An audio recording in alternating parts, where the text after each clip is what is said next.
ನಮಸ್ಕಾರ ಎಲ್ರಿಗೂ, welcome to Sahana kitchen. ಇವತ್ತು ನಾನು ನಿಮ್ಮೆಲ್ರಿಗೂ ಕ್ಯಾಪ್ಸಿಕಮ್ ಉಪ್ಪಿಟ್ಟು ಮಾಡೋದು ಹೇಗೆ ಅಂತ ತಿಳಿಸ್ಕೊಡ್ತಾ ಇದ್ದೀನಿ. ನಾನಿಲ್ಲಿ ಒಂದು ಇಬ್ಬರಿಗಾಗುವಷ್ಟು ಕ್ವಾಂಟಿಟಿ ಬ್ರೇಕ್ಫಾಸ್ಟ್ ಪ್ರಿಪೇರ್ ಮಾಡಿ ತೋರಿಸ್ತಿದ್ದೀನಿ.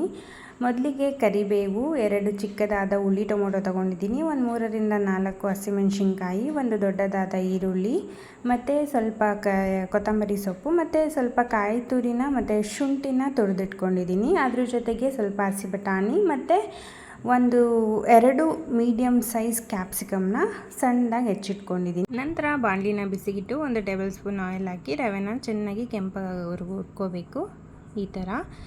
ನಂತರ ಅದೇ ಬಾಣಲಿಯಲ್ಲಿ 3ರಿಂದ 4 ಟೇಬಲ್ ಸ್ಪೂನ್ ಎಣ್ಣೆ ಹಾಕಿ ಸಾಸಿವೆ, ಕಡಲೆಬೀಜ, ಕಡಲೆಬೇಳೆ, ಉದ್ದಿನಬೇಳೆ, ತುರಿದಿಟ್ಕೊಂಡಿರೋ ಶುಂಠಿ, ಹಸಿಮೆಣಸಿನ್ಕಾಯಿ, ಈರುಳ್ಳಿ, ಬಟಾಣಿ, ಕ್ಯಾಪ್ಸಿಕಮ್ ಮತ್ತು ಟೊಮೊಟೊ ಹಾಕಿ ರುಚಿಗೆ ತಕ್ಕಷ್ಟು ಉಪ್ಪು ಹಾಕಿ ಚೆನ್ನಾಗಿ ಬಾಡಿಸ್ಕೋಬೇಕಾಗತ್ತೆ. ನಂತರ ನೀರನ್ನು ಹಾಕಿ ಅದನ್ನು ಕುದಿಲಿಕ್ಕೆ ಬಿಡಬೇಕಾಗತ್ತೆ. ಕುದಿಯುವಾಗ ತುರಿದಿಟ್ಕೊಂಡಿರೋ ತೆಂಗಿನ ತುರಿ, ಕೊತ್ತಂಬರಿ ಸೊಪ್ಪು ಮತ್ತು ಹುರಿದಿಟ್ಕೊಂಡಿರೋ ರವೆನ ಹಾಕಿ ನಿಧಾನವಾಗಿ ತಿರುಗಿಸ್ತಾ ಅದನ್ನು ಒಂದು 5ರಿಂದ 10 ನಿಮಿಷ ತುಂಬ ಲೋ ಫ್ಲೇಮಲ್ಲಿ ಅದನ್ನ ಬೇಯಲಿಕ್ಕೆ ಬಿಡಬೇಕಾಗತ್ತೆ. ನೋಡಿ ಎಷ್ಟು ಚೆಂದ ಬಂದಿದೆ. ಈ ನನ್ನ ರೆಸಿಪಿ ಇಷ್ಟ ಆದರೆ ಪ್ಲೀಸ್ ನನ್ನ ಚಾನಲ್ನ ಸಬ್ಸ್ಕ್ರೈಬ್ ಮಾಡಿ, ಲೈಕ್ ಮಾಡಿ ಮತ್ತು ಶೇರ್ ಮಾಡಿ. Thank you.